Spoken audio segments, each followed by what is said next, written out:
It's a fact you're not here. You ain't even real, but you still bring me fear. You make my bones so tired that my soul stands up. But now I'm starting to need to bleed to fill this cup. It's like I'm starting to need to bleed to fill this cup. Oh. Hi, everybody, and welcome back to the Working Wing podcast, where every week we watch The West Wing and break it down from our own unique working leftist perspective, as well as bringing you news from around the country and around the world.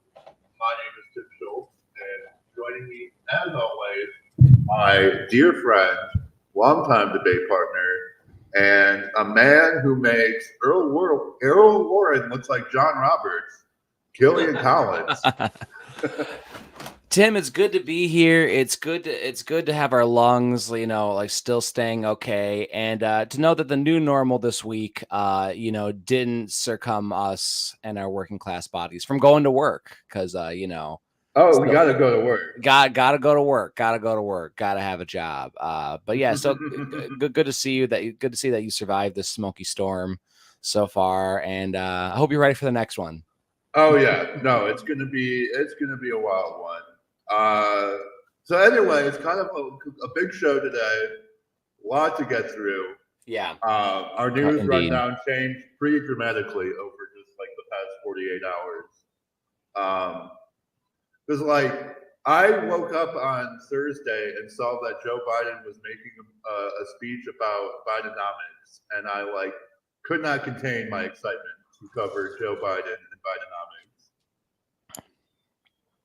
What is that like? What is that like? Just trickle down with no. Well, all right. It's slower. Here's the thing. I never let it be said I do not sacrifice for this podcast. I actually watched a good amount of Biden's speech, and basically, it's wild, and no one is talking about this. But like Biden basically got up in Chicago in front of the nation and made a complete and total repudiation of his entire political career without acknowledging that that's what he was doing. Oh.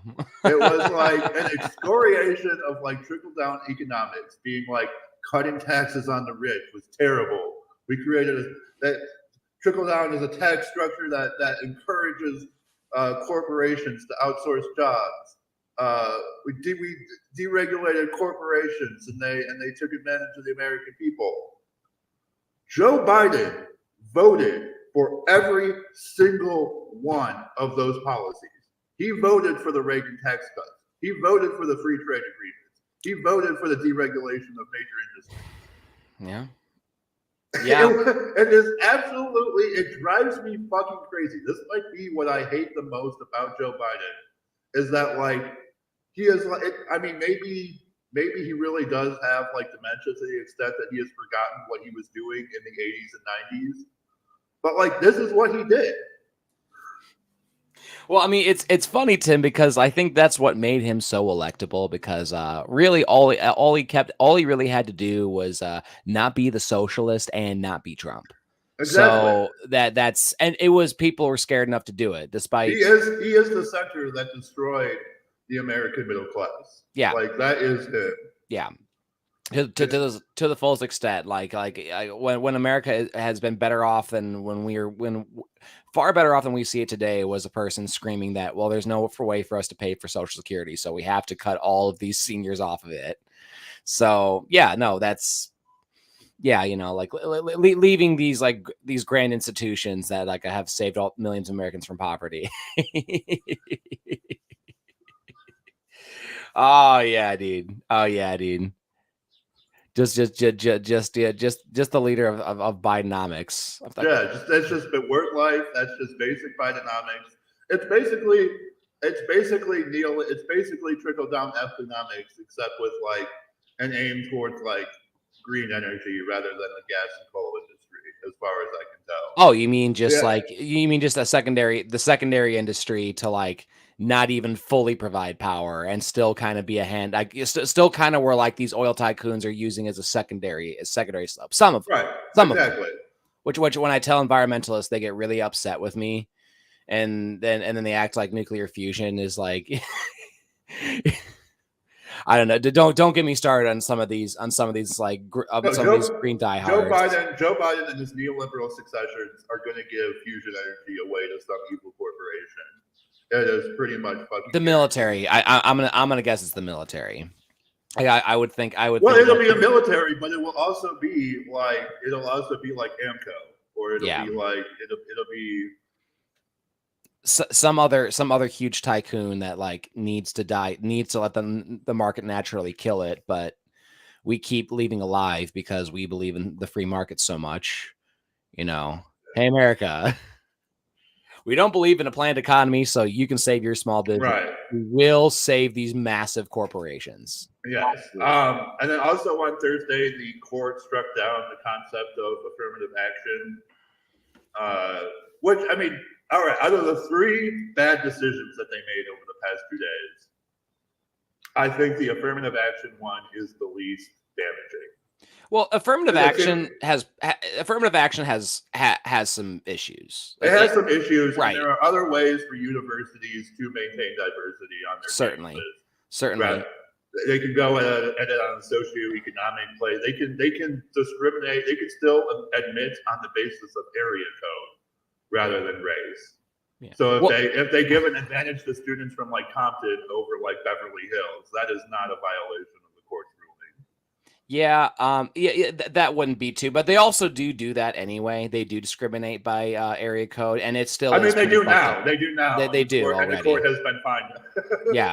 Yeah, they do now. Well, I mean, like, yeah, that's just part. It just, yeah. I mean, how many students from Greenwich and Upper Manhattan does Harvard take as opposed to Harlem or? How many poor neighborhoods do they reject? Yeah, like it's just it's ludicrous, and on top of it, like there's other issues on top of this, on top of affirmative action, just including, well, you don't have any consideration of like the person's past or their family history. It's just like, right. You have more Black people who are like, right, and that was the court's ruling, is that like affirmative action as a broad policy, right, is illegal, but if applicants structure their personal story section of their application to highlight their race and background, then the school can still consider that. So I think overall college admission will survive in like a diverse and highly inequitable and like structure. Yeah, but like I don't think that's a hugely devastating blow as opposed to the 2 decisions that came down today, which is the student loan case and 306 Designs, a made up business that all right, so yeah, let's cover 306 Design first, because this one is interesting. Where basically the core case was entirely made up. This person posed a hypothetical situation in her head, sued over that hypothetical situation. A district court and a federal appellate court both ruled, no, you can't actually sue over something that only occurred in your imagination. But the Supreme Court was like, oh wait, not so fast. Not so fast. Just kidding. You could actually change law based off a fictional situation that's happening. Exactly. And she claimed in her initial case she didn't even have any harm. No. Initially, and then later on she claimed that she had gotten a request to design a website for a gay wedding and had turned it down. But then it turns out that she was just lying about that, and the Supreme Court never bothered to do any kind of finding of fact on the case. And so they just issued this entire ruling based on absolutely nothing. Wow. Yeah, and you're referring to the strike down on student loan forgiveness, correct? Oh, no, this one is the case where this wedding designer said that she should not be forced to design wedding websites for same-sex marriages. Oh, because that would violate her religious beliefs. and they said that you're allowed to. The court said you're allowed to discriminate against gay people based on your own religious beliefs. Okay. Okay. Even in the context of a like public business. Okay. Well, you know, for whatever, more stupid, bigoted, reversed up decisions like the gay wedding and the precedent that you don't need actual harm in order to bring the suit is truly wild. And yeah, you don't need any harm. I'm like, I don't get to violate people's rights enough. Hey, yeah. like it would be cool if I could do this. And then the other decision today, more fresh off. Yeah, fresh off. If we did the show yesterday, we wouldn't have been able to talk about it. But this is also one that I was fully expecting. Like I was. And you were right. I had some optimism just because the court had made like very specific rulings over the past few weeks about standing and the conditions in which states are allowed to sue the federal government. But they ignored all that. Yeah. It's even though there's like a public corporate, even though there's like an actual corporation that is like directly damaged by this federal program, that corporation did not bring suit. But that doesn't matter because Missouri is allowed to just bring suit for them. Oh, it sure is. Sure fucking is. You don't need consent from like a third party to just bring a suit on their behalf. No. And then from that wild decision, they move on to just basically repeal the HEROES Act. Oh, look at that. Just toss that in there. And in a stunning piece of judicial activism and judicial overreach, John Roberts invoked the quote-unquote major questions doctrine, which is a meaningless fucking bullshit phrase that essentially just means that whenever John Roberts doesn't like something the federal government does, he gets to say no. He looked at the HEROES Act says that in the wake of a national emergency, the Secretary of Education is allowed to waive or modify the terms of any federal loans. And John Roberts looked at that and said, no, but they didn't actually mean waive and modify federal loans. Congress didn't actually mean to pass that law, and therefore it's like nullified. Oh, so he got to be like, I mean, he doesn't actually say this. He doesn't actually say, I'm nullifying this law, but he says, no, just because it says you can waive and modify federal loans doesn't mean you can actually waive and modify federal loans. Now with me as Supreme Court justice. Right. I mean, yeah, it just kind of seems like an excuse just to shoot it down so Democrats can continue to fundraise off of it, which is kind of. Well, I mean, this was not a favor to Democrats. This was a Republican. No. Oh, it's I mean, it's a favor to Democrats in the sense of like they're able to still continue doing nothing, not deliver. Democrats will use this to keep fundraising. Right. You are absolutely correct. Right. I mean, that's how I think the leadership is doing it. But John Roberts is on his bullshit, though. Oh yeah, dude. Yeah, bro. Like, yeah, bro. This whole Supreme Court is on their book. I mean, that's what I knew with these student loans. It's like, yeah, I knew that they were going to do something for the American people. They were gonna leave us behind with this. Like, someone was going to be on bullshit, and the fact that it's Roberts and not even the conservatives on the court, where it's the moderate on there. Well, John Roberts is not a moderate. Yeah. The Obama appointed moderate. No, Obama didn't appoint Roberts. Oh, we did? Oh, no, I forget. George W. Bush did. You're right. Oh, fuck. He appointed Merrick Garland, who was just like a couple ticks to the left of John Roberts. But when it affects him personally, he'll go to the right. He'll go 5 degrees to the right. I mean, John Roberts is just the biggest corporate stooge to ever sit on the bench, I think. He was a corporate lawyer for like decades and then a federal judge for like 2 years, and then was just appointed him directly to the Chief Justice of the Supreme Court. Sounds like he's their boy. He is absolutely their boy.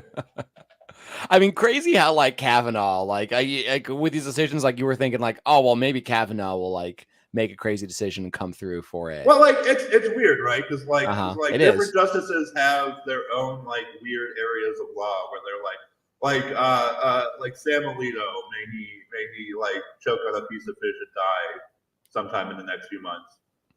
He is sometimes good on Fourth Amendment like illegal search and seizure stuff because he's a dyed-in-the-wool libertarian. Okay. Like sometimes you can get shit like that. Like Clarence Thomas is pretty much just completely gone. Yeah. But like Neil Gorsuch, for example, is probably the best justice on Indian rights, on Native American rights, who has ever like sat on the Supreme Court. Which Better is than RPG. Crazy. Yeah, no, like, but that's the thing. Like, yeah, you really have to like pick your poison. Like, RBG was like one of the strongest like pro-union justices to ever sit on the bench, but he was terrible on other things. Like, yeah. Would definitely cite the Monroe Doctrine without blinking an eye, like at all. So, right. So I mean, it's all of them. I figured to get on the Supreme Court, you have to be a pretty corrupt piece of shit already. So, I mean, like, what do we expect? What do we expect from this institution that's just meant to like, no. No, I am coming around to we need to pack the court, because abolishing the court and setting up like a new independent high court isn't really an option. But that's a little messy. That there would have to be you'd have to restructure the government. You need a bunch of constitutional amendments. Yeah, that's only happening if we're like having a complete restructure. But if it's the system we're going with now, packing the court would be the option I lean towards. But right now it's pretty dark days as is, because the Democratic Party, who they would put in there, would be any stooge that would that would protect the student loan borrowers. So yeah, exactly. Is there anything else we need to cover from the news? Honestly, it's just those SCOTUS decisions. Well, all right. Also, actually, no, I do want to touch on Biden's reaction to this decision. Oh yeah, because it is interesting, right? Like he made a statement afterwards where he was like, he didn't come out and tell people not to pay back their student loan, but he basically did. He was basically like he's got this whole repayment on ramp program where like you're not gonna default if you don't pay back your student loans in the next year. Basically what he's doing is trying to tell people, forget your student loans, keep spending money so the economy doesn't go into the tank before the election. Right. It's like, I need to save my ass, and I don't want to go from recession to hello depression. Yeah, he doesn't want. Yeah, we gotta be concerned about basic Bidenomics. Right. Like just like, hey, don't worry about it. Just keep spending your money. And like, yeah, I'm sorry. Even though you can't, like, even if you go bankrupt, you can't get rid of these loans, but still. Thank you, Biden. Thank you, Uncle Joe. Yeah, no, it's a lot of elite. And I think there's another regulatory process he's going to try to push, but it will take 2 years. Oh yeah, through the Higher Education Act. Yeah, just vote for Kamala. Kamala will finish it off, guys. I promise. I promise. Or Gavin Newsom. Have you seen them kind of like floating Gavin Newsom around? I've heard Newsom floated for 2028. Oh, for 2028. Okay. He's not gonna run this time. I was thinking they were putting him out in case like Biden has more collapses and stuff. Like, I mean, it is rough watching him speak these days. It really is. Like that speech, he's saying stage directions. It took him 3 times to remember what the federal judiciary is. I'm just saying they need to give him like some testers. Like he needs some testers to go up against before he's like debates Trump again. Because it's like, yeah, without COVID behind it, with the way that Biden looks now, with Trump on the ascent as he's been in popularity, it's not. I don't know. I think Trump is struggling too right now. I think he's honestly with what I see in the Republican polls, he's doing fine. And he is down in the Republican polls though, but everyone else is down too. I was gonna say like who's beating him? Like DeSantis is like a fucking dead fish. Yeah, It's like no, like the enthusiasm for the Republicans about Trump is fucking there. It is there. It beats out anything the Democrats are going to muster out for Joe Biden. I know you're not going to go out supporting him. I never supported. The only last time I supported Biden was like 2012. So, it's not coming from us really. And I'll be discouraging people to just vote to vote for. Like, I'll be discouraging that act. I'll be discouraging to vote against both of them. Really, vote for Afro Man. Yeah, vote for Afro Man. Like or Dr. Cornel West. Look at that. Like running Green Party. Doing that too. Nah. The Green Party is just out for themselves. They don't give a fuck. Well, I don't. Well, Tim, I agree with that. Tim, like I absolutely agree with that. But if it's like you're gonna vote third party, I'd rather promote like the Greens than the Libertarian Party. No, I would rather promote the Afro Man party.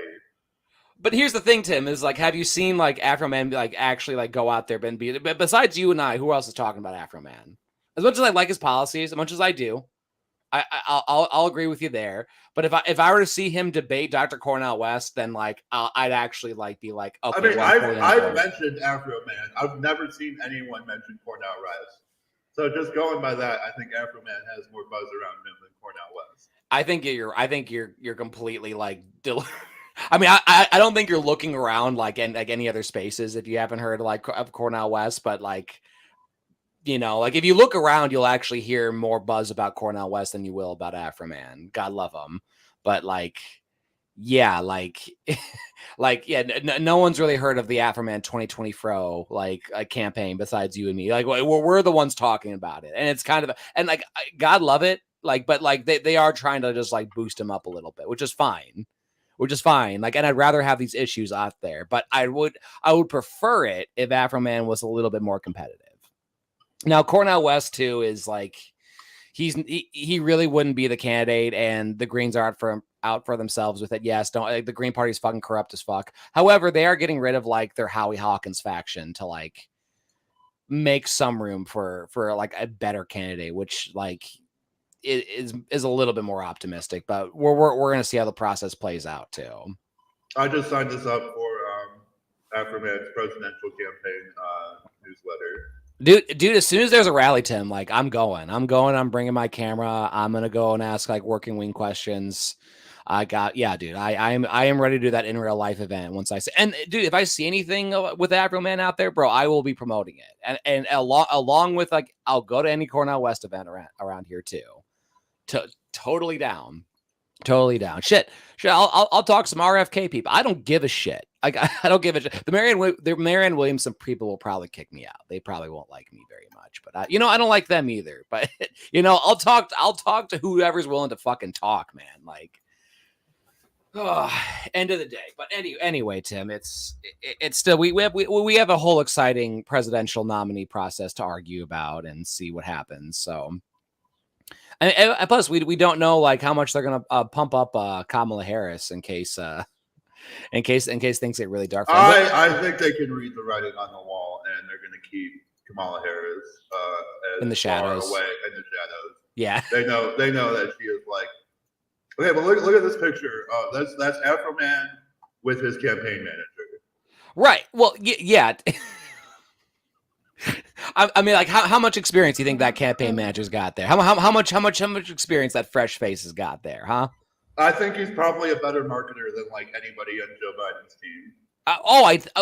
I'd agree with you with that, Tim. But like, what am I seeing besides like anything on Instagram? Are you on Instagram, Tim? Are you seeing? Because I don't see him on Instagram or like anything else really. I am not really on Instagram. Right. And I'm not trying to do this to talk shit. I mean, I'm just trying to be critical about it. It's like, I understand, like, because here's the thing, Tim, I agree with I'd say I agree with Afro Man's policies a lot more than I agree with whatever Cornel West would like go out with. And I think Cornel West is just trying to do like I'm a lefty trying to reach across the aisle thing. But I think that even doing that with the Green Party, it's like, yeah. I think the Green Party is just every 4 years we try to put a little money in our own pockets and we'll fuck off and not do anything the rest of the time. Well, I mean, isn't that what a third party is right now, Tim? Isn't that what they all are until like they get a little bit more support? I mean, Jill Stein was actually like a really good candidate that they had. That like I'd agree with most of her policies, but like it just turns out that John. I agree with most of her policies, but I don't feel like she was ever like actually trying to do anything. I think she was trying to put money in her own pocket. What do you do anything? Every time like do anything, get 5%. Like Tim, like thing is these candidates know they're not gonna get like they know they're not gonna win. They're trying to get 5% these issues can be more centerfold. And guess what? These parties can actually be afraid of having the election taken from them because they ignore these issues. That's the idea of it. Like, I don't think they're expecting to just like win off with it. I think voters need to really get out of their head that they're just gonna win this election. That's not fucking happening. Like we're losing the next 8 elections, guys. Get that through your fucking head. If you just focus on electoralism, yes, you're going to be pessimistic. It's going to be bad because we don't control it. It is an oligarchy. This country's an oligarchy, like pretending to be democracy, where it gets to say that yes, working people get to talk about politics every 4 years. Normies get to talk about it every 4 years, but you don't really have any power. I mean, that's the reality of this right here. But the thing is that like the thing that Jill Stein and the Green Party don't do is that they limit themselves to every 4 years. Like, where the fuck are they in local elections? Where the fuck are they in state elections? Where the fuck are they in like trying to get a congressional candidate in like some like highly divided district? Well, Tim, they do like, do like, that. Why aren't Tim, they running Green parties in like these deep blue like Brooklyn states? Tim, they do this though. Like as Tim, as they go. If you paid attention, they do this. But the thing is, though, it's a lot harder to do this when you don't have like any federal funding. It's a lot harder. And also, too, it also doesn't help when Republicans and Democrats are doing dumb shit like suing to get you off the ballot in certain states because they don't want to have competition. Right, but that shit happens on like the federal scale. Like they need to be like in local elections. Well, Tim, your basic like your big thing is it's like, well, no, they're not as popular as these like major parties. I'm like, yeah, no shit, dude. Like that's why you need. Part of the reason is because they just turn up every 4 years. No, it's not, Tim. It's just you're not paying attention to any of these local things. Yeah, they don't have a lot of stuff in Wisconsin because they got tossed off the ballot 3 years ago.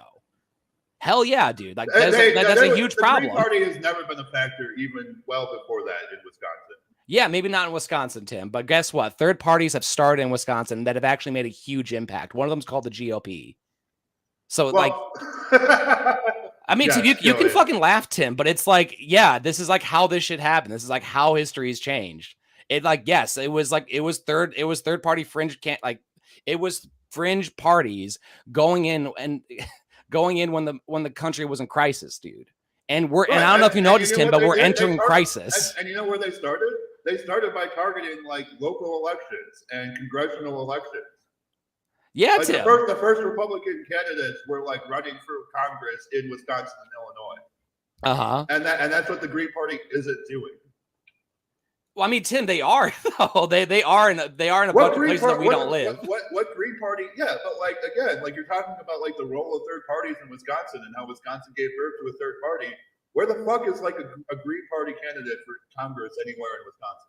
Well, Tim, maybe in other states, dude. Like there have been them in Texas, there have been them in California, there have been them in New York. It's just that it's like you're not seeing it done here, so why don't you go out and advocate for it? But you don't want to do that. Like I understand, dude. It's hard. It's hard to do it, especially for like a third party where it seems hopeless. Like that's why this shit's not out there, dude. Because people think it's hopeless. It seems pretty hopeless. Well, yeah, dude. Like if you sit back and don't do shit, it's like, yeah, Tim. It seems pretty hopeless for me to be a bodybuilder if I don't fucking ever work out. Seems pretty hopeless. But if I actually try it out, then there might actually be some hope for the future. If I actually that's a good. I mean, that's like you actually control your own body and your own actions with regard to your body, except in certain cases where the Supreme Court has ruled that you don't. But the fact is that the electoral system in Wisconsin is not my own body. Well, I understand that, Tim, but it's like should MLK just been like, can't vote our way in, guys. Sorry, let's just stay home. Let's just deal with it. But Malcolm X was a Democrat and like heavily involved in like Democratic Well, Malcolm X wasn't a Democrat. I misspoke. I was saying MLK, but like MLK was a Democrat. Right. But like, but the thing is, he had to like do other things other than electoralism to get by and make sacrifices to get what he needed, which is not a lot of what a lot of people are willing to do because it's hard and it's scary. And Joe Biden's president right now, and I don't want to talk shit about him. I'll protest when Trump's in office again, which is looking to be the case more and more and more. But anyway, we do have 2 episodes to cover, so I figure we should move on. Yes. we spent half an hour going in circles about the dismal state of our union. Well, hey. I mean, it wouldn't be a working wing without that, without a conversation, without a clear conclusion. But anyway, we started in episode 6 of season 2. I'm sorry, wrong part of the notes. It is. We start off on episode 7 actually, which I believe is the Portland. It's Portland something. Portland trip. That's what it is. It's a Portland trip. And we start off with CJ on a bus addressing the press over CJ's with the press on a bus following the motorcade, giving them instructions on what's going to happen on this long flight from DC to Portland. Yes. Danny's giving her crap and asking her why she had to be there. CJ's because like, well, I made fun of Notre Dame before a Michigan game, which everyone keeps referencing this episode. Like everyone's like a Notre Dame fan. It's the comedic through line it is. And I'd like to point out that I'm sure that Pete Buttigieg had this episode playing at every sports bar in every place that he could possibly have any sort of like leverage or control over in South Bend. Because you know, that fucking school doesn't just die off like, you know, without like a bunch of like boomers and like, you know, old people who love the movie Rudy trying to support that fucking bullshit ass team and bullshit ass city. Yeah, they are a terrible sports team. The terrible sports team, terrible school, and like, you know, just terrible, like super overrated. It's super fucking overrated. Anyway, Leo meets the president at the runway, and they discuss that the president's going to be on a long flight. I think he mentions that he's got to have like a meeting with like the energy secretary on the plane. It's just a reflection on like, my life is so weird. This man is flying to Portland so he can meet with me on my private jet on the way back. Yeah, just, you know, that type of thing of, another day in the life deal. Josh is staying in DC. He's meeting with gentleman Matt Skinner, who's the gay Republican. He's the gay Republican, yes. The David Rubin of the 90s. So yeah, and he takes like deep shots at Donna and her whole dating life. Like what the fuck? Like this whole thing, like this whole little plot got Donna's whole plot is weird because then she just like fucks off and talks to Ainsley Hayes later, but we'll get to that. Yeah. Josh is definitely a downer. Sam and Toby are on the plane, and Sam is definitely having writer's remorse. That's right. Forget like the onslaught of homophobia or like the deep fucked upness of federal education, or, you know, the state of like oil industry enforcement. The real problem, the real existential crisis, is when a writer can't write. Writer's block. that most devastating plague. It's such a like a writer writing about writing subplot here. I mean, I talked to a friend who's pretty good at writing music, and he said that. I mean, this is a bit of a different comparison, but he said, if you ever watched the old Tenacious D show, he said that like writing music is much like that episode where it basically proves that the only way to write music or to write anything is to just stop writing and do something else. To like actually continue on with it, which is a huge contradiction when you need to write. So I thought that was funny. CJ keeps getting shit from the president about Notre Dame. He's really on about her giving them shit about the Michigan game. Ainsley is at the White House, unable to get a Fresca. Apparently, she's working in the boiler room. She lets Leo, hey, we're out of hey, we need Fresca in this office. You know, there's a human rights you're not allowing here. Josh grills the gay Republican Matt Skinner on was it the Marriage Protection Act or something? Like, is that because I think that's what they're floating around there. I can't remember like what piece of legislation, if it was a piece of legislation that was about to be passed. The Republicans are looking like they're going to pass in the Senate. Yeah, because Josh was debating with this gay Republican about the merits of I think essentially gay marriage, but it's kind of biblical stuff thrown in there too. I was kind of confused on like where they were having this gay Republican stand on it.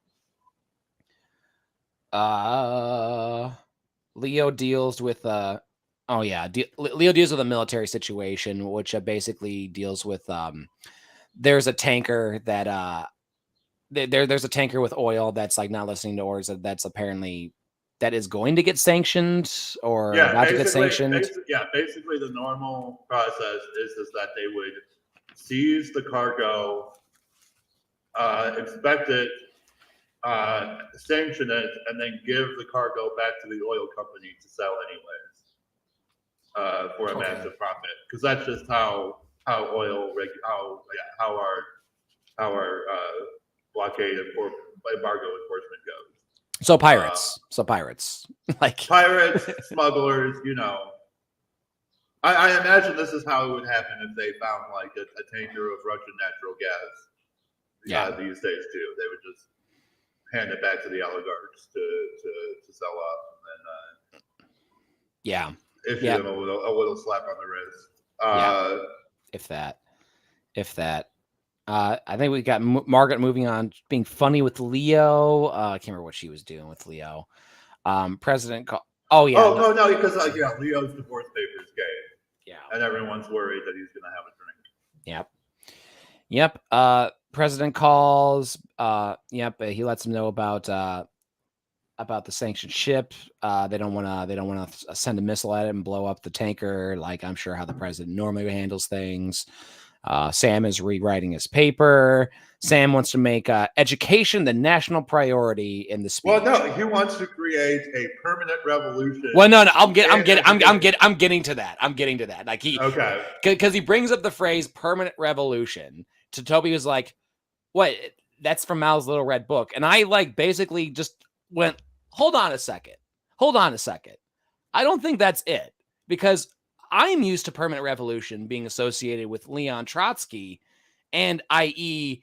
the German intelligence officer and Russian Alexander Parvus, which is where where that term was coined from. And every time I hear it, that's what I'm thinking of. Well, the Mao also used it. Right. Well, Mao was, and it was a different approach with it too, of like a continuous ongoing revolution type of thing, not permanent revolution. So he used the phrase permanent revolution in his, the translation translated as that. So, but I don't think that's exactly what he meant. I think it's a bit of a stretch.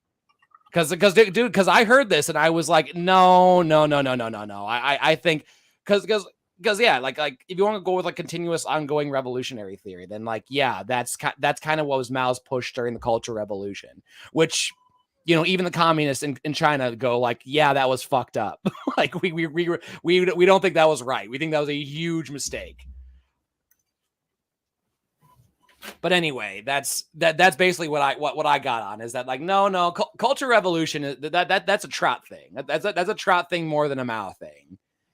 From the way I mean this is Mao erasure, and I will not stand for it. No, man. This is Leon Trotsky, like typical anti-communism, just getting like peppered in there a little bit. It's not anti-communism. Mao was a communist, but he was communist in the Chinese context. Yeah, in the Chinese context, yes. In the Mao version of it, there's a bunch of Canadian communists that are really big fans of them. You should listen to some of their music. You'd actually get a kick out of it.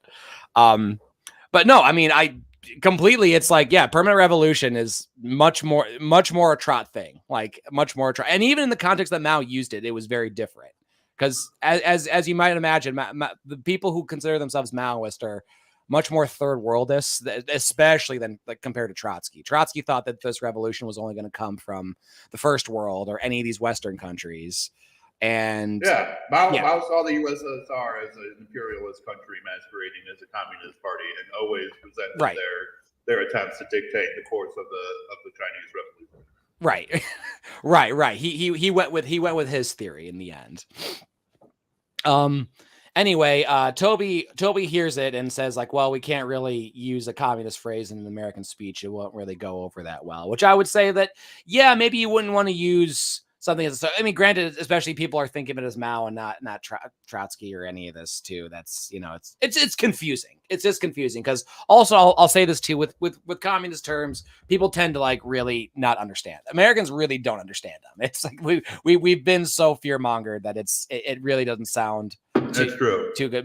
People are less scared of anarchism, like of that as a term, which is like still to me pretty surprising, but you know, it is, you know, what are you going to do? But Toby has no grand plan to really make education a national priority, and doesn't really like how it's like, well, that also suggests that like we didn't make education a national priority. Right. So yeah. Toby is being like, yeah, when we were plotting out like our education policy, I was like screaming that like we need to do something drastic, and you guys shouted me down. And so just because you have writer's block now is not like the moment to create some brand new policy. Right. Just because you're in a bind with this. Donna comes back to Lee. Yeah. Donna comes back to Leo. What'd she say about? Oh yeah, she mentions about. She asked about the drinking. Matt and Josh are. Well, yeah, and it's a great little like. I love the little like class consciousness moments here, or like showing Leo's complete lack of class consciousness, where he's like, oh, you went to this restaurant. Okay, here's what you do. You go to the chef and you say you work for me, and you ask for this like exquisite like 3-course meal. It's the best. You'll love it. He's like, why? What did you have? He was like, I had 2 whiskey sours and a bowl of soup. Sounds like the poor actors. Like you have like a cast. Yeah, exactly. And they order cheese. And this was the lady who played Donna Moss's like first season as a main cast member. Before that, she was like literally like consigned to a guest trailer at the edge of the lot. So I'm sure this was like very much her experience on set as well. That hit home a little bit, yeah. Yeah, we cut to Josh and Matt arguing over beers about gay marriage and civil rights. Donna arrives and they continue arguing. Well, yeah. Donna arrives and announces her presence that like she canceled the rest of her date to like come back, and Josh ignores her. CJ takes more crap from the press. Sam's changing his speech. Oh yeah. Oh, also when CJ addresses the press, she addresses them in the Air Force One, and it's like kind of like a little like journalist playpen of grown men just like not shutting up, asking questions every time she pops in the room to like basically give like a in-flight announcement. But one of them being that, yeah, Sam's editing his speech a little bit, which that caused a little bit of problems. The president meets with the former president of Panama. They go into poetry about, he goes into a poetry about like how beautiful a long flight is. Toby brings up, it's like, yeah, he wants to quote Mao, and the president is just Mao loved long plane rides, which is true. He did. And actually, I found an interesting fact about Mao, which is that unlike the private jet that the Chinese government had for top party officials, there was a super comfortable mattress that like, you know, Zhou Enlai and all the others would use. But Mao apparently preferred to sleep on a bare slab of plywood. And so whenever he was on the plane, they would take away the mattress and just put down a piece of plywood for him to sleep on. Because Mao was a fucking freak.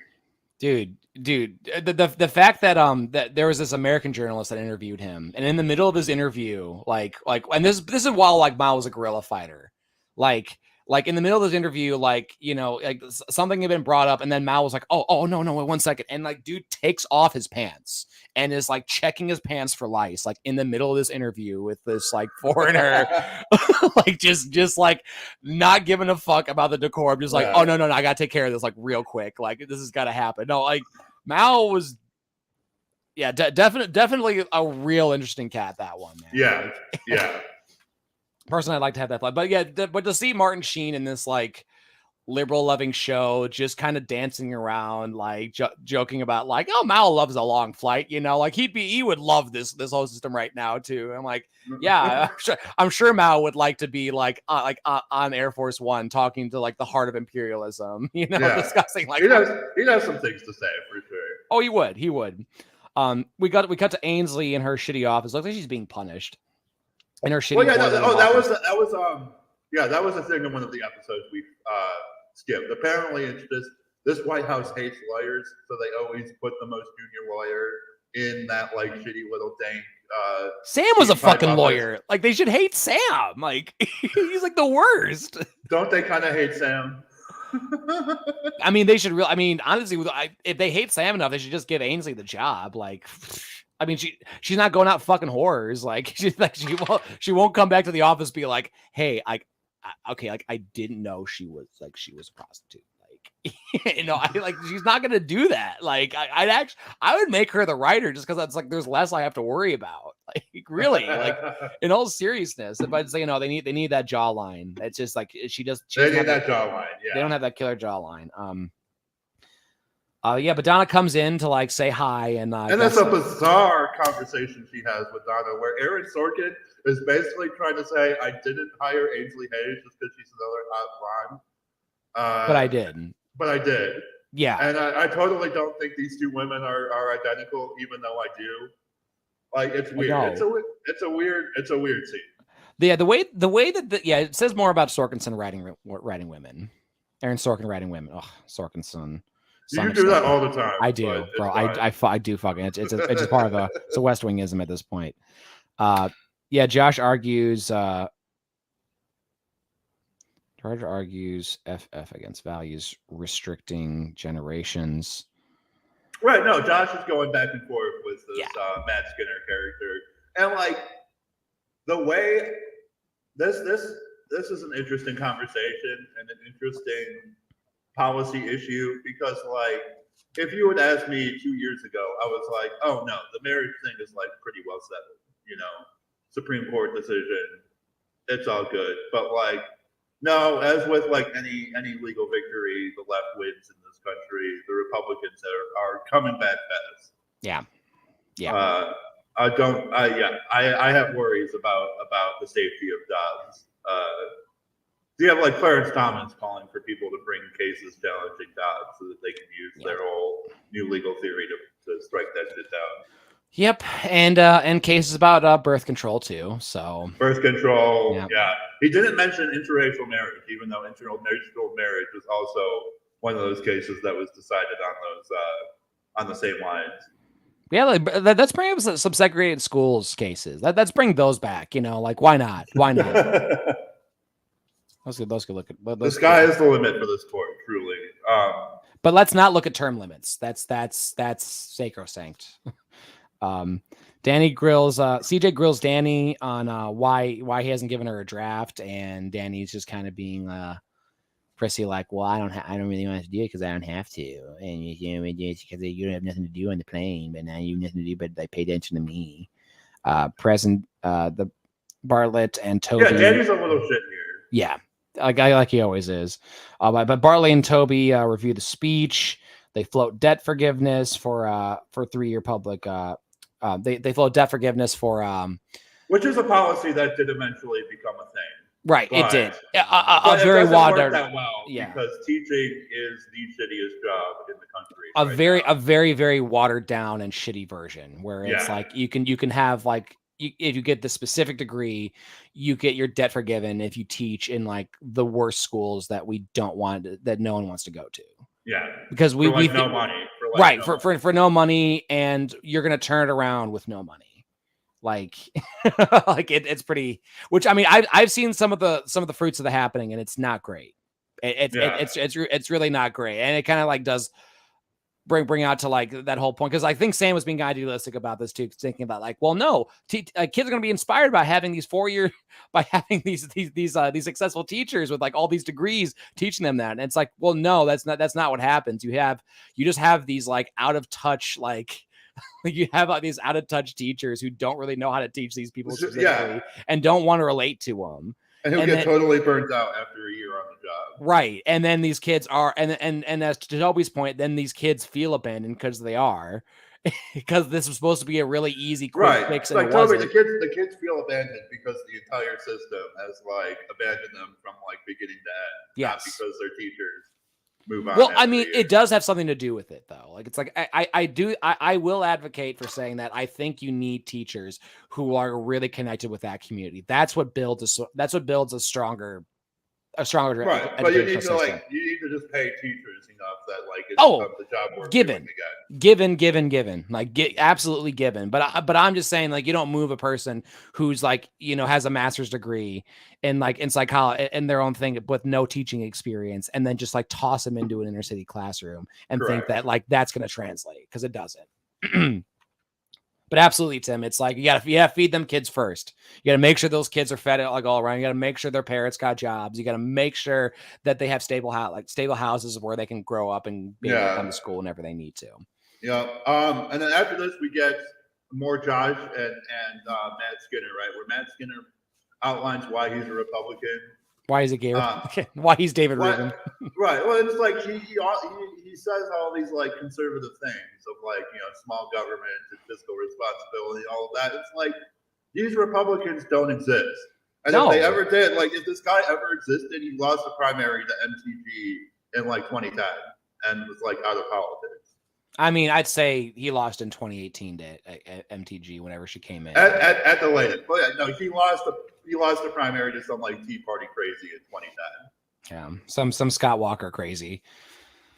It brings up strategy. Yeah, it's like I don't really see. It's just basically he can just say like I'm rich and none of these issues affect me. It's like exactly. Just be straight about it. Well, yeah. All right. Yeah. No worries. Sam wants to float. Sam wants to float the education initiative that we talked about. Toby absolutely opposes it. No little money, no answer. Donna talks to Ainsley, and she's all annoyed. Josh brings up, Josh in the debate brings up the full faith and credit clause. Josh tells Toby that the president's got to sign this Marriage Protection Act. The plane is also going to be landing soon. Donna tells Josh that tonight stunk and that the guy that she met was some lobbyist douche, and, you know, she's excited about her dress. And then Josh had that weird little flirty moment at the end of like, you look good in the dress. Yeah. Where it's like, well, it's also like, well, why'd you keep her here, dude? Like, you know, well, why do you just let her like enjoy a couple more whiskey sours alone? Like, you know, without having to come back to work. President Bartlett's on the phone with Leo about the tanker. CJ tells the president there will not be any tells the press there will not be any changes to the speech. And then he gives it back because of writer solidarity. Right. It's the brotherhood of writers. Yeah. Exactly. Well, when Sam tells his plight, this gumshoe journalist, suddenly understands. I get it, man. Writing's tough. Here you go. And it turns out he was just messing with CJ because he went to Notre Dame. Oh God! President doesn't want to sign legislative gay bashing, which is right. Which is the choice that Clinton did not make. Pretty much. Clinton did sign the legislative gay bashing, and Joe Biden signed the Joe Biden voted for the legislative gay bashing. Oh yeah, that's his record, baby. That's his record. That's why he was their choice. Focus on Employment Non-Discrimination Act. President says he wants to rubber stamp. He wants to rubber stamp it. No, but Leo argues against Leo argues against how that's going to look to him, and he reluctantly agrees. And then Leo goes home. Leo goes home, saying that like he's not going to drink anything, staying stable, staying fine. CJ and President Bartlett, she asked him, "Why'd you go to Notre Dame?" And he has his little exchange like, I was thinking about becoming a priest, but then I discovered pussy. Yeah. and then I was out of there, which I would think, and a Catholic Church, really, there's a lot of priests. You're not getting your best. You're not getting your best this way, guys. Like if you really want to get some people, keep some folks in there, keep some bright young minds. Let them get laid. Let them get laid. Just let them get laid legally. in legal ways.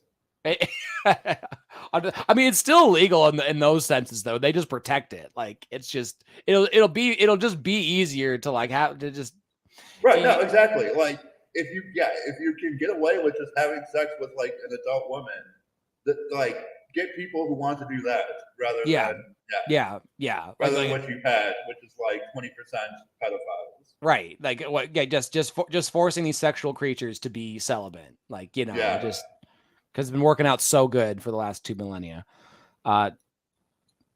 Toby brings up the Permanent Revolution speech. They have a pilot program for 100 teachers for their education initiative. Tanker's been seized. The Merit Recognition Act is going into law. Vetoed. Yeah. Pocket vetoed, but it'll become law next term once the Senate can pass it again.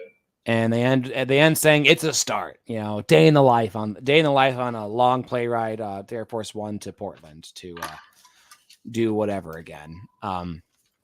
Then we cut to this next episode, episode 8, Sibboleth. I hope you guys have more to say about this one. I took notes on this one, but I didn't have tons of them.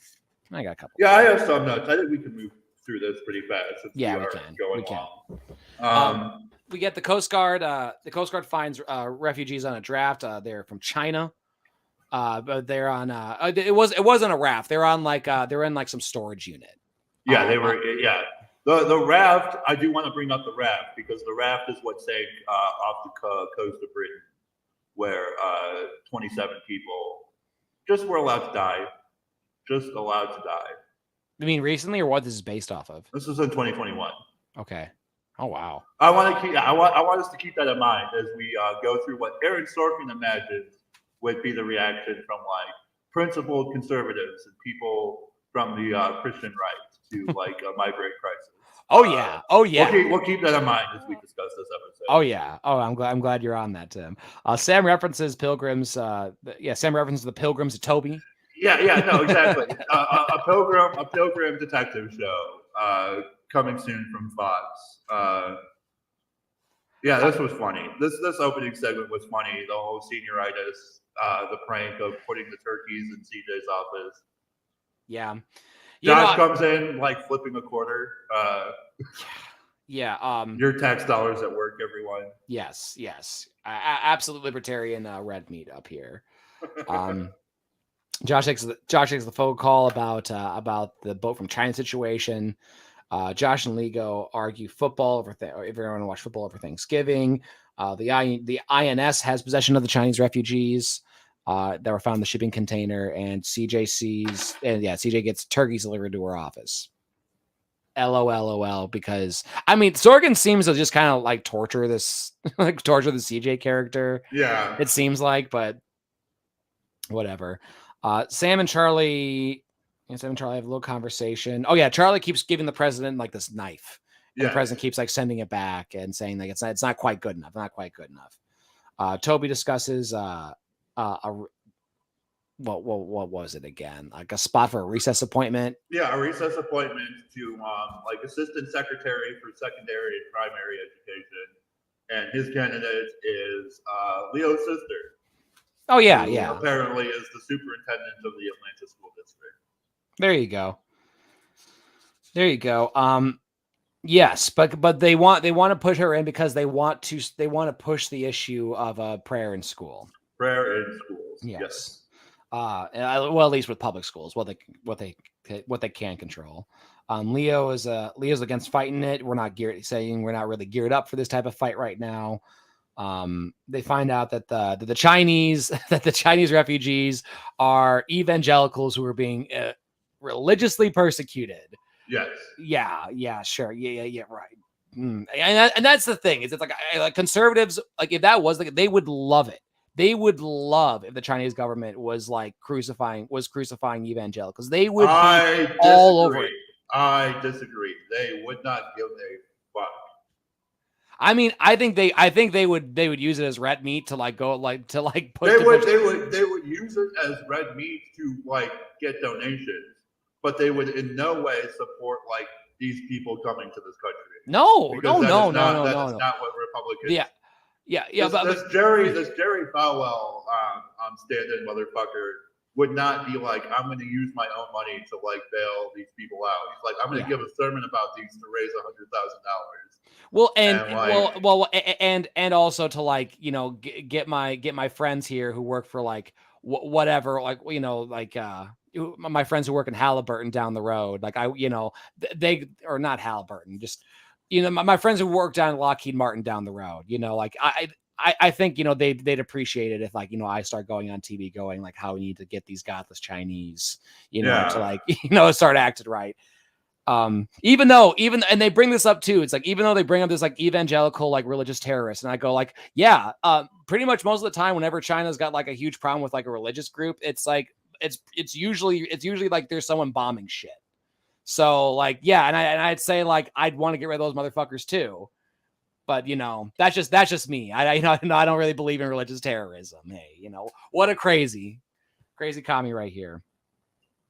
Yeah, Sam argues with Mary Marsh about religious terrorism, which the Republicans are fine with as long as they're gay, as long as they bomb gay people. Yes, exactly. Yeah, it's as true. It was as true then as it is now. Yeah, CJ meets with the press and something about the Christian community. She's grumpy about the festivities, and I wrote down that she reminds me of Melania Trump. Right. And she was like, these people have a right to a due process hearing about their sanctuary claim, which is exactly what Trump decided to stop, and Joe Biden has continued that policy pretty much unaltered. Yeah. You don't actually get a due process sanctuary hearing in this country anymore. No. Thanks, Joe. Yeah. Thank you, Joe. Yeah, but if you're from any of these countries, any of those, you know, those ones, and also a couple of those up there too. Yeah, if you're from a country that you need to leave, you don't get a due process hearing. There's an app now. Joe Biden created an app. You can hopefully the regressive government that you're fleeing allows you free and full internet access. Otherwise, you are just fucked. Yeah. Otherwise you are. Yep. Those right wingers are hardlining. They're absolute like evangelical Jerry Falwell like Jerry. But the thing is not like this is something all neoliberals did in the 90s of like giving the Jerry Falwells, the Christian conservatives, way too much fucking credit. And by way too much, I mean any credit. Any credit at all. They made the mistake of believing that these Christian leaders actually believe any of the fucking tenets of their own religion. It's absolute horseshit because the Christian conservative agenda has been one, make money for themselves, and B, hurt minorities. Yep. That's it. Those are the two things. Yeah. Control women too. Women are not technically a minority, but like, yes, controlling women. Well, yeah. The third pillar of their agenda. Controlling women, and which really the biggest thing they used to change their strategy is add more women to advocate controlling more women. Basically, turn the entire conservative agenda and the Christian right, especially, is like America was in its perfection in like the 1920s, and we just need to keep everything exactly there. We just need to have that espionage just ramped up. That's what we need. And Woodrow Wilson was right. Sam bring. Oh no, I already mentioned that. Toby meets with the recess. Yeah, the GOP branch of the recess committee. I think the recess committee, like it just seems like the opposition to this. Right. And Toby is so, I mean, the neoliberal idea of like, we're good at politics. And so we're going to win like policy debates. It's just like, that hasn't fucking happened in this country in 30 years. Well, it really has not. Like our political operatives are so inept and so fucking stupid. And they have like made misstep after misstep. It's like what Toby does here. Well, I think that's a bit fair. I think this is the fictionalized version where they say that like they're actually trying and they just can't quite get it. But I think the reality is that they're in bed with them and they're corrupt. Like that's true. It's you know, like who else there pays for the Lockheed Martin OnlyFans these days? Who else? Everybody, everyone got premium access to that. Good.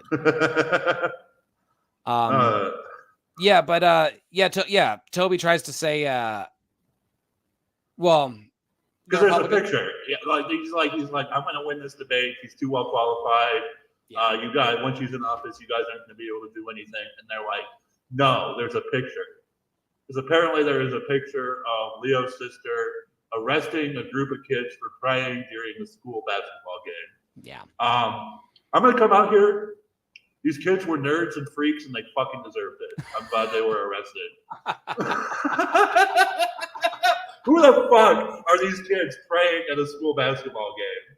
Well, Tim, the thing is that the only way I'll push back is because I think like the modern day. They shouldn't have been arrested. They should have been pelted with popcorn until they ran away. They should all have been given wedgies. But if these kids were like kneeling and kneeling for something instead, don't you think that type of thing has already kind of been happening nowadays? Oh, I mean, no. Like there was a case where like a football coach forced his players to pray at a public school, like during the football game. I'm not talking about prayer, Tim. I'm not talking about prayer. I'm talking about like taking a knee in a moment of silence, let's say for, a certain social cause or something like, that, a lot of these on the other side of this, a lot of freaks and weirdos also want to arrest these kids and like pelt them with food and like, threaten their very lives. Like, I mean, and I'm just saying, it's like, I'm not saying that Colin Kaepernick is cool. Well, these guys were nerds, and therefore deserve to be punished. I mean, the conservative lines, they're going to be like he was a loser, but like that's that. I mean, the thing is, my only point is that it's like, yeah, it becomes a bit of a strange issue. I mean, because I don't agree with the prayer in school thing, but the thing is, though, it's like, how am I going to be able to say that if I do support kids being able to voice their political opinions? No, and you're right. And the problem is it's an issue with compulsory prayer versus like spontaneous. I agree. Student-generated prayer. There you are, and I think that's the issue too. It's like if a kid in a public school, if some weirdo like who's super religious wants to like bring up their whole homeschool beliefs and like ask kids if they want to like join in prayer or something, like it's like whatever. You can express your faith. Like that's you should have popcorn thrown at you because your faith is stupid and garbage. But I don't know. I'm not willing to say that right away because it's like I wouldn't say the same thing to like a Muslim person or anything else. No, I mean religion is pretty much all bullshit, and I think these people should all have popcorn thrown at them. But, well, Tim, I'm sorry, dude, but I'd have to defend their right to do it because it's just like I would defend the right to do it, but I would also defend the right of people to like call them nerds and throw popcorn at them until they run away in shame. Well, Tim, I'd be like, I guess I'd have to like be on like. And I would defend their right to do it, but like I wouldn't defend the right of a football coach to like force his team to pray. I agree with that, Tim. I absolutely agree with that, Tim, because like no one should be forced to be different like that. And I completely agree with that. But in this country, you do have the right to express your faith. Like that. And you do have the right to pelt people with popcorn if you don't like them. But you don't, Tim. Like you don't have that right to like pelt them with any of this shit, dude. It's like I mean, but that's the thing though. It's like I don't think that if you like wanted to like express like your minority view in like a Christian majority type of school thing, I don't think you should be ostracized for that either. And that's what was part of Toby's speech later on, is that like it's a way to separate kids. It's a way to separate them and make them feel like they're different. When I really think is that if people do believe the different faiths, you should be able to have a dialogue about it. You should be able to have a discussion about it in like in a safe environment. I think that's honestly like the way that like this country should be. No, see, I think the whole having discussions about religion is neoliberal bullshit, though. I really do, because like the Clinton administration was so dedicated to having conversations with the Christian conservatives during the 90s, and you know what? It didn't fucking work. It didn't go anywhere. The Christian conservatives just doubled down on every aspect of their crazy bullshit, and there's nothing you can really do about it. Well, Tim, the thing is that like that's exactly the way I feel about every time reform the police is brought up, because we've been doing that the last 70 years, and all that means is give them more money. But then when I suggest, yeah, maybe we need to try a different slogan, all I ever get is shot down for it. so I mean, like, and well, all I'm trying to advocate is actually like reforming the police, which is give them less money for the tanks. Yeah, and all I'm advocating for is let's shame these fucking like religious weirdos who want to like. But that's the thing, Tim. This is a country founded by religious weirdos. This country is the country for religious weirdos. Yeah, this country was also founded by slave owners, and that was a thing that we should do away with. So let's do away with like these fucking religious weirdos. Well, yeah, Tim. But like, you know, Tim, if you want to like become the majority of the country and do that, that's fine. But you're right now, like we're the minority right now, and I don't even support what you're doing with that. So good luck building that. Like, you know, I won't support it. Like, I'll actually back up like the weirdos who believe whatever they want. I mean, to an extent, but like, you know, I am in favor of like an organized boycott against Christian speech, because like the Christian right has decided that they want to like have a legalized boycott of serving homosexuals. So I feel like right-minded folks should, in kind, refuse to. But are you like-minded to them, Tim? Are you like-minded to them? Or are you better than them? I think that is some bullshit. I think that is some neoliberal bullshit. I don't think that is. You have to be better. You have to be better than the hateful bigots who want to take their bigoted shit out on like a minority group in this country. I don't think you have to like. Oh, we have to elevate ourselves and respect the bigoted position. I don't think you have to respect. But Tim, all you're doing is using bigoted methods that are going to be used against other religious minorities. That's all that is. Right, but like they specifically went to the Supreme Court to establish their right to do exactly what I'm suggesting. Yeah, but Tim, like, but here's my point, Tim, is that like you're mad because what they're doing is tyrannical, and your solution is like do the tyrannical shit that's going to be used against other religious minorities. Well, I'm mad at the Supreme Court because what the Supreme Court did is tyrannical. I'm mad at these Christians because they're fucking bigots. Right, like yeah, I'm mad at the evangelical right wingers too, dude. But it's like, do we have to make every other religious minority pay for it? I'm talking about targeting Christians. I'm not talking about targeting. But we can't do that, Tim. That specifically is super fucking illegal. It's not. According to the Supreme Court, you are allowed to discriminate against protected classes if doing so is in accordance with your own personally held beliefs. Yeah, but gay people are a protected class in this country. The Supreme Court said it's okay to discriminate against them if you don't like gay people. In a private business, Tim. In a private business. But that's not public. And therefore, the Supreme Court said you are allowed to discriminate against the protected class in a private business if you don't like them. Yeah, for a private business. So I don't like Christians. And I don't agree with that either. Because Christians are fucking weird ass bigots. So I'm saying if I have a business, I shouldn't be forced to serve Christians because they're fucking hateful bigots, and I'm not down with that. Okay, Tim, and you may be right on that, but let's say that gets passed, and that every crazy evangelical that refuses to serve anybody or anyone, if you apply that in an effort to like attack the evangelical Christians, Tim, you and your little faction will be doing that. But there's a lot more of these crazy Christians that are going to be using it to their advantage to repress other religions. They're already going to be using it to their advantage. But Tim, you're going to be opening the floodgates even more with that. That's my point. The floodgates are open. The floodgates are open. They're not open to the fact that you think that they are. They're not to what you think that they are, dude. Not to the point that you think that they are. And honestly, you trying to gain that little bit of power ain't gonna be the effect you think it is. Everything I just said is explicitly what the Supreme Court said today. Everything I'm doing, everything I'm suggesting here is it open for public places? Is it open for public places? Yes, it's not. Yes, this business, this hypothetical business, was a public business where people from the public. You mean government owned? You mean government owned? No, I'm not talking about government owned. I'm talking about private business. I'm saying if I have a private business, I can discriminate against Christians. The Supreme Court just said so. If I have a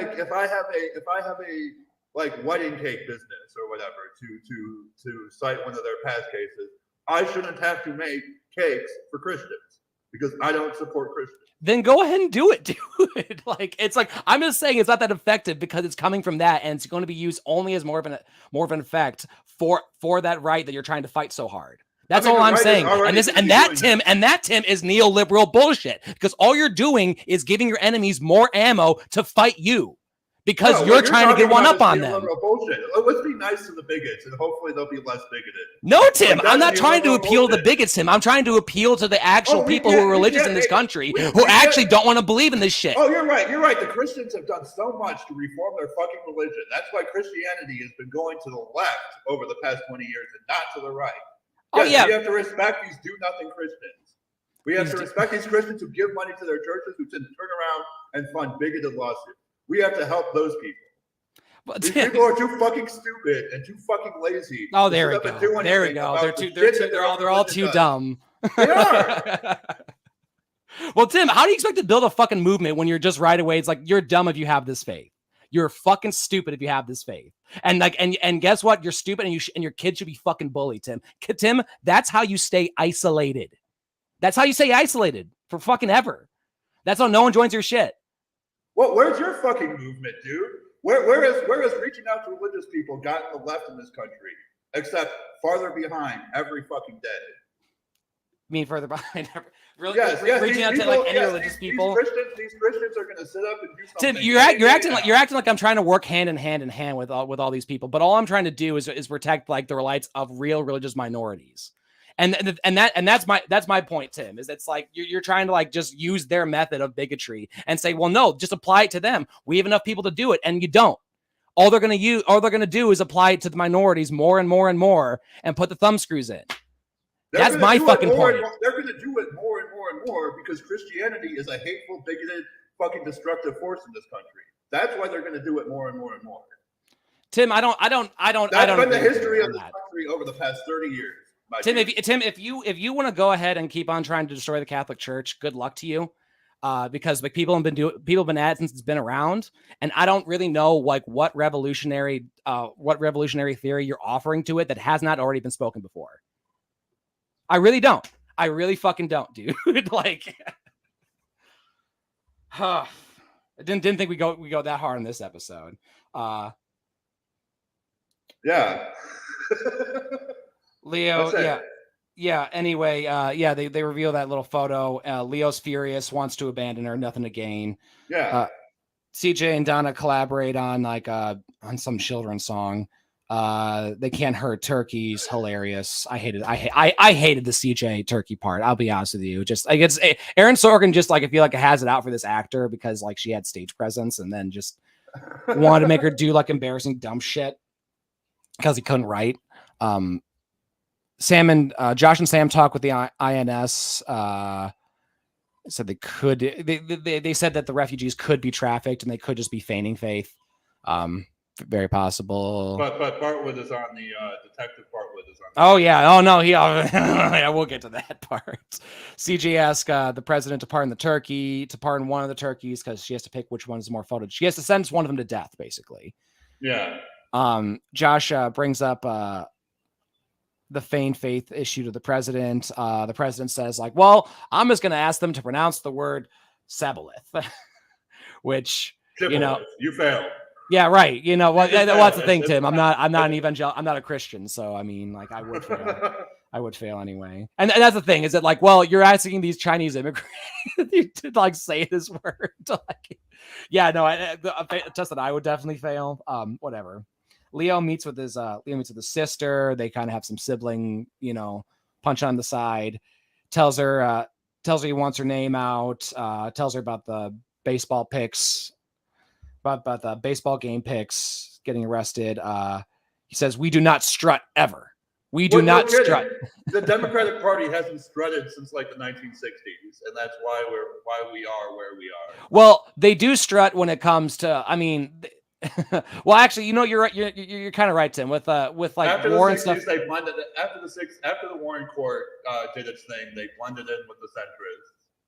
Well, I was Joe Biden came to power. I was gonna say with a foreign policy, they sure like to strut it. They sure like to show off those drones, and they sure like to show off, you know, all the nice. But otherwise, they're too busy playing nice with religious people to like stand up for the rights of minorities in this country. Tim, and I'm not, and that's the thing. If you're trying to push me on that, it's like, well, Tim, I'm just more like want to protect, like, you know, the Muslim kid in school who's gonna get harassed. But like, hey, I mean, fuck that kid, I guess. You know, I guess that kid's an idiot.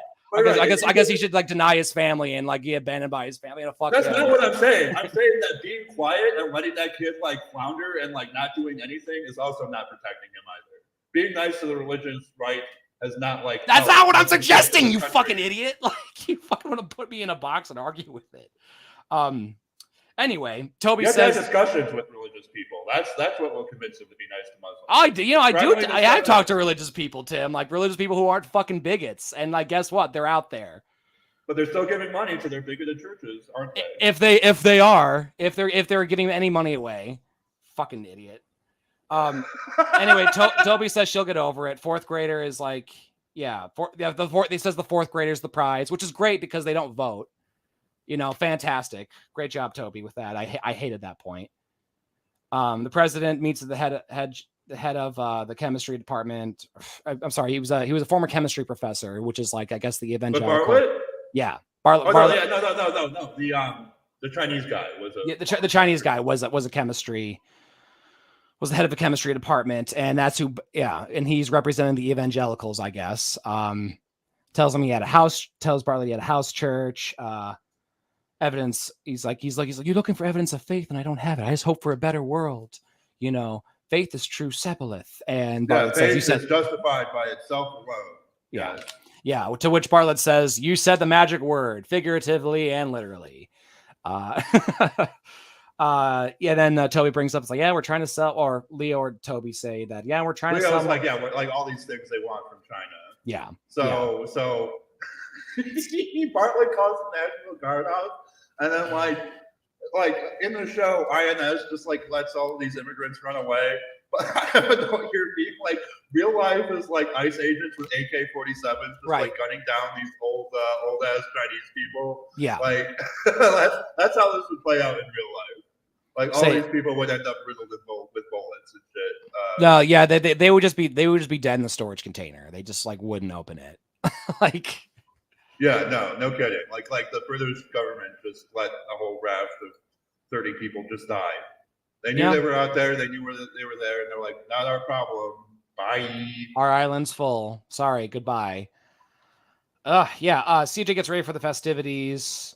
More turkey comedy that I couldn't stand. Mrs. Lanningham gives Bartlett shit about using the intercom or not using the intercom. Charlie brings Bartlett another knife. Ask him like, why are you so into the knives? Don't you already have a knife? President and then Bartlett gives Charlie a knife that was made for his family by Paul Revere. See, Tim, I actually skipped past this part because it was so gross and just like cheesy. Oh, you didn't get to the reveal? No. Well, Tim, I saw. Well, I could tell he was going to give him the knife, and I was like, like like this is so cheesy. I just don't care. Like this is so hokey. I'm past it. So Sorkin, maybe he could have used a little more writer's block to like write something better. But CJ needs CJ wanted to get the second turkey pardon. President says he's going to draft the turkey to the military. loves that line of forced drafts.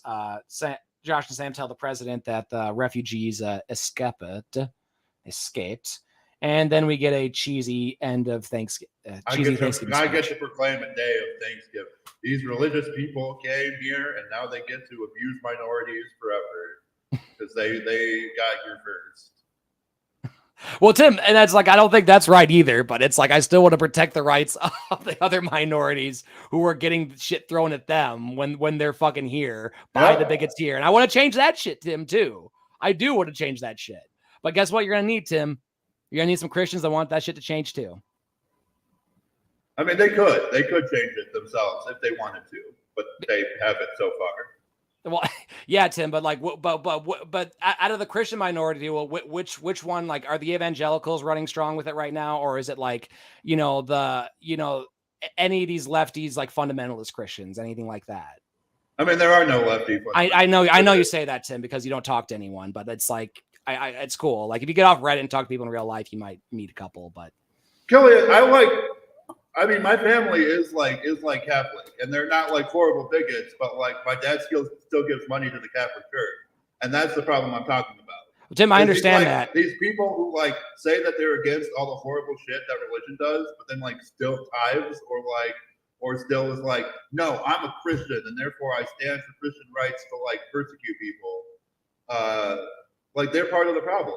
Right. Like these underlying organizations are funded by these normies that you want to talk to. Tim, you have to change that. They're not normies, Tim. I'm not talking about fucking normies, Tim. I'm talking about people who are like extraordinary. I'm talking about people who are like kind of fringes in their respective religions, Tim. That's who I'm talking about, Tim.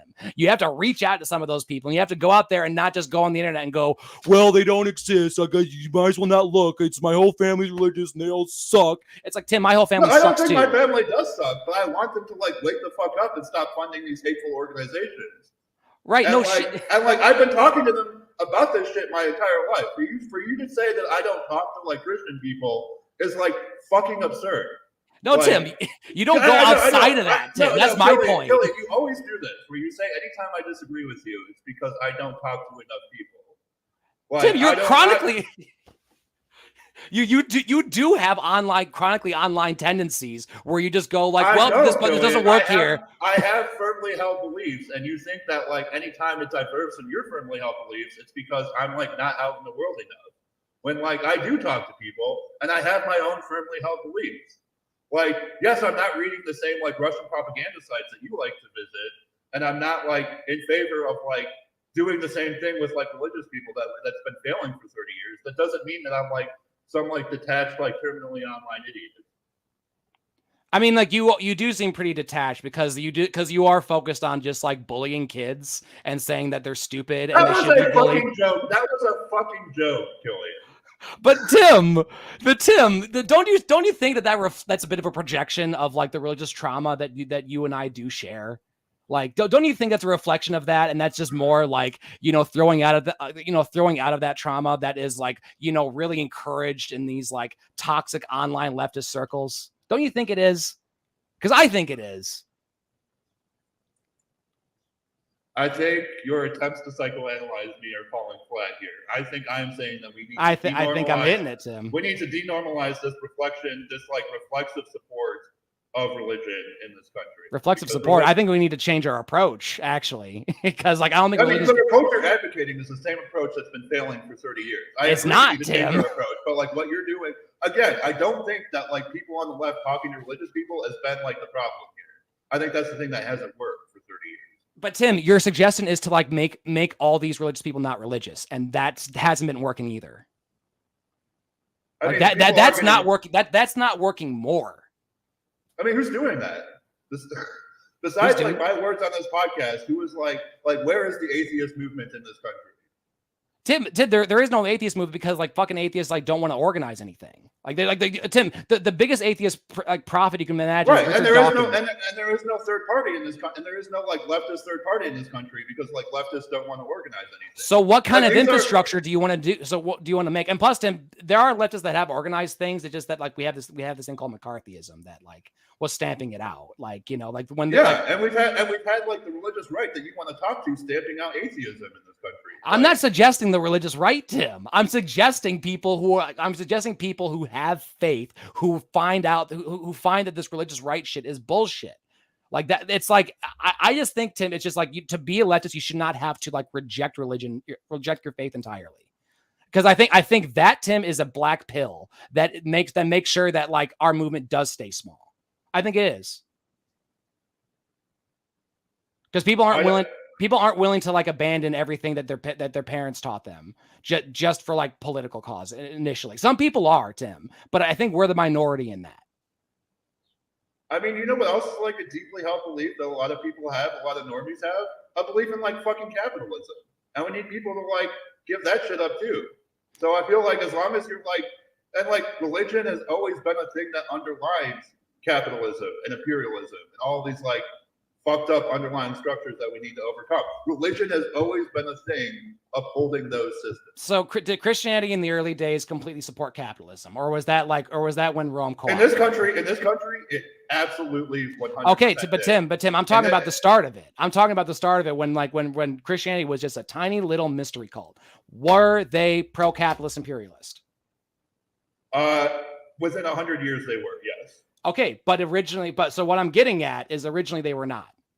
That they came about because it was. They were a cult. They were a cult. Tim, absolutely. They were a mystery cult. So was everything back then. They were a cult. So was everything back then, Tim. But my point of this is that it's like, yes, religion was used in ways until it got co-opted to not be completely pro-capitalist, Tim. It was actually rebellion against that type of thing. It was rebellion for 50 years and it's been pro-capitalist for 2,000 years. And you give equal weight to those two things. Tim, I'm not even giving equal weight to it, Tim. And that's the thing. See, this is the chronically online shit. This is like how you don't talk to religious people because like you try to explain things to them and you don't want to fucking listen to them with any of this shit. And that's like, yeah, Tim, when you talk to people like that, they're not going to listen to you. You're not going to convince anyone. You're just going to like isolate yourself and just stay like, well, I'm smart and I'm going to stay in my ivory tower here. And it's like, yeah, you're not going to build any movement like that. I'm not in an ivory tower. Yeah, you fucking are, dude. Like you totally are. It's an ivory tower that like anyone can get to, but you think that you're above everyone else in. Like you think you have this grand historical analysis that like can't be beat. And that like and that like we just need everyone to like just believe what you believe. What part of my historical analysis there was wrong? I said for 50 years it was a religion of rebellion, and 2,000 years it was an imperialist doctrine. I'm not saying that your analysis is completely wrong, but it's just you're so convinced. What part of it do you disagree with? What part of it do you disagree with? Tim, I'm not saying it's all completely wrong, Tim. I'm not trying to like pick apart like all of it right now, Tim. Mostly, Tim, what I disagree with is just like hostility. It's two statements. Christianity was a rebellious cult for 50 years, and then it was like the official doctrine of the Roman Empire. Like, which of those two statements is wrong? Tim, and that's not what I'm debating against Tim, because what I was trying to point out in the first place is that like, well, Christianity from the start wasn't all a pro-capitalist and pro-imperialist yada thing, and I don't think all religion necessarily all preaches that. There's a lot of gray area that like some of them teach too. There's a lot, and I'm not saying all of it's good. I'm not saying like all of it's there, but it's like, Islam transformed from a religion of rebellion to like an imperial religion within the lifetime of the founder. Like, I mean, yeah, and like, and I got problems with Buddhism and feudalism as well. So yeah, Buddhism, like Hinduism is like the underpinning of like the caste system in India, which is like a totally fucked up system that's been an imperialist and repressive ideology. Tim, this might just get down to your this might just get down to your to your anarchist beliefs, because it's kind of just coming down to like, if there's a system, then it's corrupt. Like that's what it's coming down into, where it's like, if you have like a governing body, they're going to be corrupt and do this. If you have like a big mass religion, it's going to be corrupt. If you have any liberal institution, it's going to be completely corrupt. Like that. Am I wrong about that? What? I mean, but Tim, how do you? I mean, it's like, yeah, these things can be corrupted, but like, how do you get anything done? I mean that's also a pro-imperialist and pro-capitalist. Yes, imperialism. Oh, no, it's not, Tim. Yes, no, that is illiberalism, Tim. That is illiberalism, Tim. No, see, like that it's an aspect of the argument that you disagree with, and that's why you have that reaction. But when I say it, no, Tim, this is the same thing you're doing, where you just go like, "Oh, you just gotta do the name neoliberal, just gotta agree with them. Oh, we're gonna stick with that." Like corrupt systems are bad. Yes, like and whenever you have a system under like whenever you have a leader, you have the potential of having it happen. Like whenever you have like any illiberal institution where someone has to put any faith into something, this can potentially happen, Tim. And it's like I don't potentially though. it always happens. I get it. It always you're always being exploited all the time. I'm open here. Yes, Killian. Yes, people are always being exploited all the time. and it's usually these illiberal institutions that you're talking about that are at the heart of it. Am I wrong? I'm open to hear counterpoints. I'm open to hear examples of big religions that aren't inherently exploitive. I'm open to hear all your counter arguments. Tim, the thing is that as a communist, is that as a socialist, is socialism is illiberal. And you do need to get shit done. You do need some illiberal things to be done. So if you let people do whatever the fuck they want and we just let people volunteer to do everything, we wouldn't have a fucking society. We wouldn't, dude. Straight the fuck up. And it's some people are going to be taking advantage of these things. Some people are going to be the leaders of these things. Some people are going to be at the bottom of these things right now. This is the system right now. And it sucks. Right now. We've never gotten past that right now in the entirety of human history. Tim, that's what the point of socialism is to get to that point of abundance where you can actually have everything you need, where it gets to the point of communism where it doesn't matter anymore. But I know, Tim, this is the big debate between communists and socialists with the anarchists over the idealism versus the reality here. But I think we can end this. I think we can end this podcast now because we're getting. I mean, I'm liking. We are deeply in the weeds. We are real deep in the weeds. And I could go for hours on this. We really could. And honestly, if we were over there, if we were in the house, we would probably be going over it while drinking. As Kenny says to us all the time. As Kenny says, we are basically having a West Wing episode right now, or a Working Wing episode right now. Right, but now we actually having it on air. So good. Finally. and to think that we'd be arguing about how we about just religious shit, which is thing we mostly agree on. It just everything that we argue about is stuff we mostly agree on. That's just the thing about you and me. Just about. You're just willing to shout with me about it and still keep talking to me afterwards. Yeah. But I think that's I think. Well, let me just get the other banner up and get. Yes, thank you. Shout out James Kunka for our theme song. Yes. Shout out Jennifer Much for big thanks to our logo. Thank you. Visit their sites for all your music and visual design needs. Yeah. So. Well, next time, folks, keep working.